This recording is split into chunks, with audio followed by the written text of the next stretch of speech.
everybody, my name is Luke Mar and this is Hot Mode, and today on Hot Mode we are going to be talking about why Dolce & Gabbana are so problematic. But before we get into the actual video, if you guys are looking for a channel that talks about fashion in the most fun, sassy, bitchy, analytical way, this is it, so you can down below, hit the subscribe button and turn on my post notifications. Like, what do you have to lose? Also, if you like these analyzing fashion brand videos, definitely give it a like, it lets me know and I can do more. And if you want to see more from me, you can follow me on Instagram at Hot Mode, post amazing memes and Instagram stories, and it's also where you can see where any of the pieces that I'm wearing in any of my videos are purchasable. This one's vintage Versace because we're just living our Italian dream today. But let's get on with the video. Now, a lot of you guys have been asking me why I hate Dolce & Gabbana and why I think Dolce & Gabbana is trash. Well, I think this video will be a great way for us to discuss all of the times that Dolce & Gabbana have fucked up their own public image, and why that has led to me hating them. So, Dolce & Gabbana is one of the most popular brands in today's luxury market. That's undeniable. Their Sicilian style and licensing deals have made the founders, Domenico Dolce and Stefano Gabbana,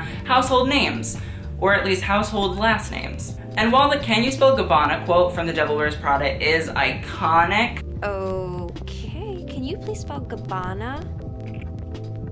Hello? Guess not.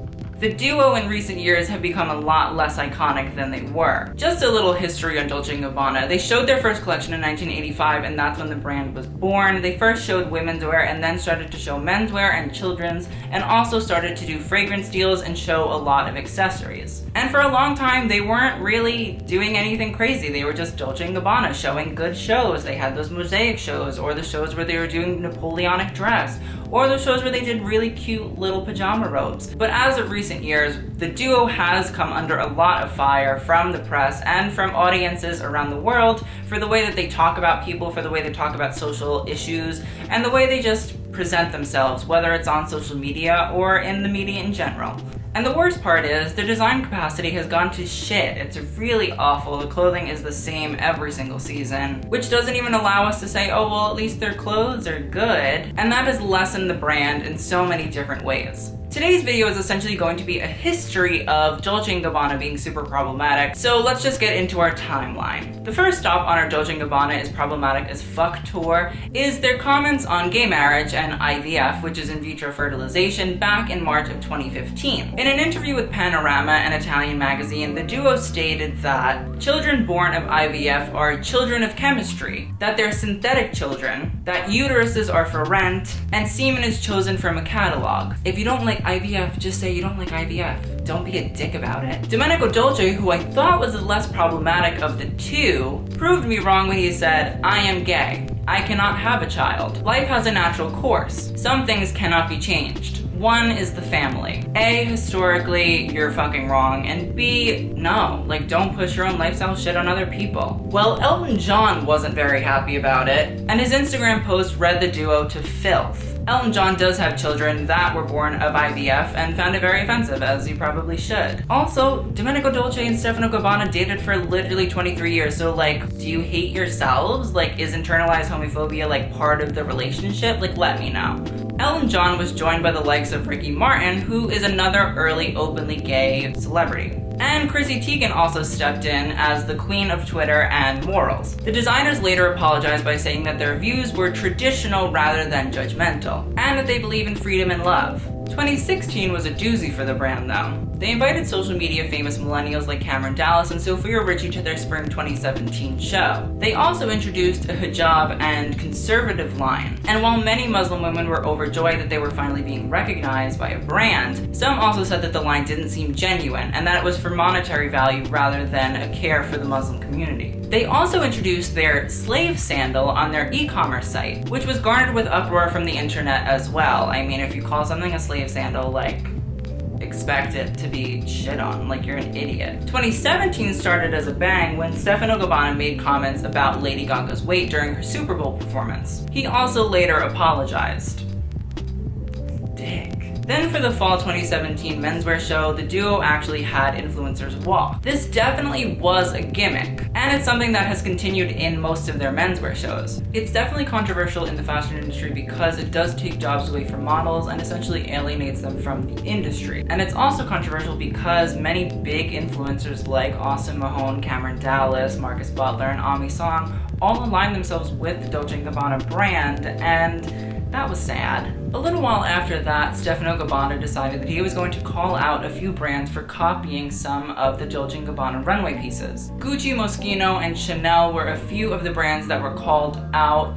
Some of the accusations had substance and some didn't. But Stefano was actually called out because of his copying of a sex necklace that was done by Vivienne Westwood previously. Those in glass houses shouldn't throw stones. Then one of Miley Cyrus's brothers, Braison, actually walked one of the Dolce & Gabbana influencer shows. She went on Instagram to congratulate him with a post. P.S. D&G. I do strongly disagree with your politics, but I do support your company's efforts to celebrate young artists and give them a platform to shine their light for all to see. Gabbana responded with, "We don't need your posts or comments, so next time please ignore us." And then added, "We make dresses." And if you think about doing politics with a post, it's simply ignorant, which again, that's not true. Social media has been a really great basis and platform for people to put out their political ideas, except Donald Trump with tweeting.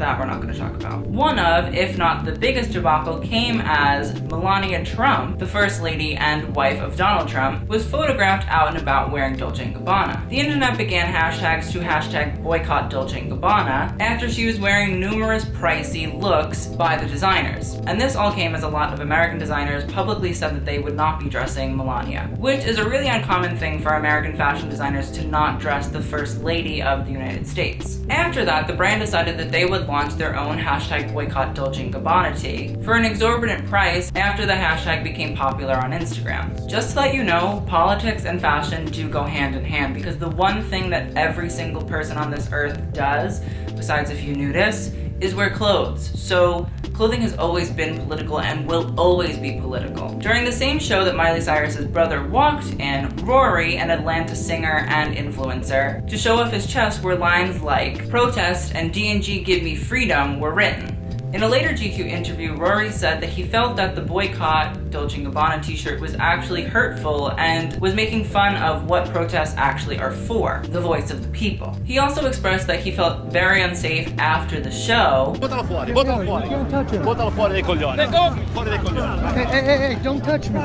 Hey, don't touch me. Touch me, chiudi quel telefono. Where security was giving him and his manager a very difficult time. Stefano then also let his opinion be known after Maria Grazia Chiuri's second Dior Couture show. On Anna Della Russo's Instagram, the fashion editor-at-large of Vogue Japan, he commented, "Ha sbagliato tutto come al solito." Excuse my Italian pronunciation, it might not be the best. Which roughly translated to wrong as usual. Now, he's not wrong about that collection, but bitch, check your own damn shit. Like, have you seen a Dolce & Gabbana collection lately? Like, that shit doesn't look good. So leave the calling out Maria Grazia Chiuri to the professionals, aka me. The most well-known Instagram fight that Stefano Gabbana participated in was actually the birth of a new age of fashion media. His petty Instagram arguments with Diet Prada cemented them as a voice in the industry. Diet Prada called out Dolce & Gabbana for copying a sales display concept from Gucci. Stefano fired back and called out Gucci for copying them.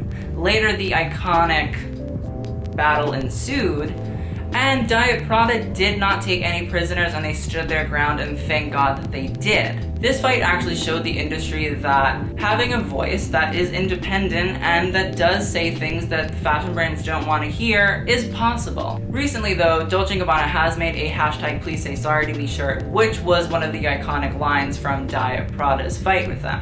In February of 2018, the Business of Fashion, who also has had a rough patch with Dolce & Gabbana, put out an article that explained that although their tactics were unconventional and were morally wrong, all of this bad press was not actually affecting Dolce & Gabbana's business. So I guess even awful rich right-wing conservatives need a place to buy luxury fashion. Another fun little tidbit I found out about was that Stefano Gabbana, the editor-in-chief of W Magazine, was barred from Dolce & Gabbana shows. So during the Dolce & Gabbana fashion show time slot, he would hold a lunch for all of the other editors and fashion people that were barred from the Dolce & Gabbana shows as well.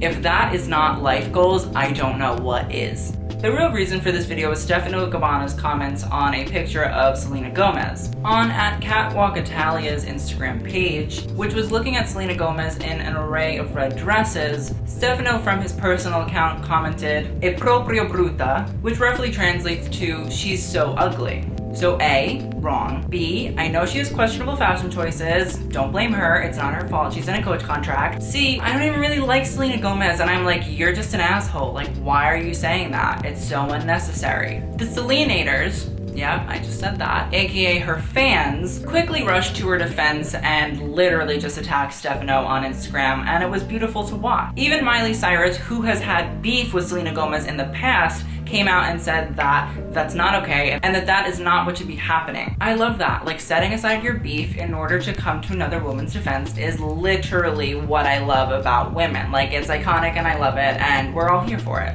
Then Stefano commented no on a picture of legendary icon and fashion model Kate Moss, where her legs were showing. Yes, they were legs, and I don't know, she's a woman, so she's aged, but like, he just commented no. Like, bitch, do you know what you look like? Don't become from a girl Kate. Like, she's still an icon. Like, you're disgusting. Like, sorry, you're hateful, and it's reflective in all of the things that you do, including every runway show that you put out, but like, we don't want that toxic energy here, okay? So bring it somewhere else. Thanks. Then during a BOF panel, celebrity fashion stylist Karla Welch, who works with celebrities such as Cate Blanchett and Sarah Paulson, openly stated that, well, I reacted poorly to it. I saw that. And, no, right? I was like, whoa. Yeah. No, I had Dolce on my rack for a fitting, and I was like, no, those can go away. Right. I don't. That's just me. James Bolden, stylist to Taraji P. Henson, Yara Shahidi, and Sabrina Carpenter, just to name a few, during the same panel said, you will never see Dolce. Since the beginning of time, you will not see Dolce on my rack. My girls, we don't. It's a bummer. Some of those dresses are great. It's great major, dresses. right? And they fit beautiful. everybody. That's the sucky thing. Those silhouettes are amazing. For They shapes. fit everybody. They are for big mamas. And too. they get everyone. But like, literally, my girls are like, what? And I, like, it was a collection. I was like, oh my God, I need dress 23. I need dress 23. Did he just say that? Right. There goes that. It's out. It's a done deal. I love fashion solidarity. Most recently, in the Alta Moda fashion show by Dolce & Gabbana, both Naomi Campbell, who is a British Vogue contributing editor and friend of Kate Moss, and Lady Kitty Spencer, who is a niece of Princess Diana, both seemed to have a great time, or at least Vogue made it seem that way. Liam Payne was also in attendance, and he also sang at the after party of the show, which leads me to believe that he's trying to have some sort of Harry Styles Gucci-esque collaboration moment. Okay, so the thing is, I'm not a gigantic Harry Styles fan at all. He literally is like one of my least favorite members of One Direction. But this boy literally auctioned off one of his pair of rainbow Gucci shoes in order to benefit an LGBTQ charity. Liam, you've stated in the past that you liked the Duck Dynasty family when they were making homophobic comments, and now you're pairing yourself up with one of the most problematic, if not the most problematic brand in fashion. I hate to break it to you, babe, but it's not similar at all. And you're doing a really great job of lining yourselves up with homophobes, so yeah. Now, a bunch of you guys are probably gonna say, well, I can't even do anything about this whole Dolce & Gabbana mess because I can't really afford the clothes. Well, that's not true. Again, a lot of influencers are working with Dolce & Gabbana, and they've been working with Dolce & Gabbana consistently. You can tell your favorite influencers that are working with the brand to stop working with them. Diet Prada told Antoni Porowski and Tan France of Queer Eye that they shouldn't be working with Dolce & Gabbana, and they stopped. And now Antoni's wearing Tom Brown, and it's great. But yeah, you guys have the power to tell your favorite influencers and your favorite brands what you really think. Some of the brands might not listen, like Dolce & Gabbana, but I'm sure that other influencers will. And if influencers find out what these brands stand for, they actually will probably on their own take matters into their own hands and cut ties with them. That's what happened with Raury. He actually looked up what happened with Dolce & Gabbana the day before the show, and that's when he decided he was going to protest. So fashion is not something that you guys cannot have a say in. We can all have a say in the industry. We all determine what is and what isn't in fashion. If we say from now on that Dolce & Gabbana will never ever be cool to us, the brand will have no power for anybody else. Because Dolce & Gabbana customers are buying it because it has clout, it has hype, it has sentiment. But we can change that. So please let me know of any brands that you guys want me to do a similar video about, whether or not they're problematic. And I want to thank you guys so much for watching. I hope you enjoyed. I will see you guys on the next video, and TTYL.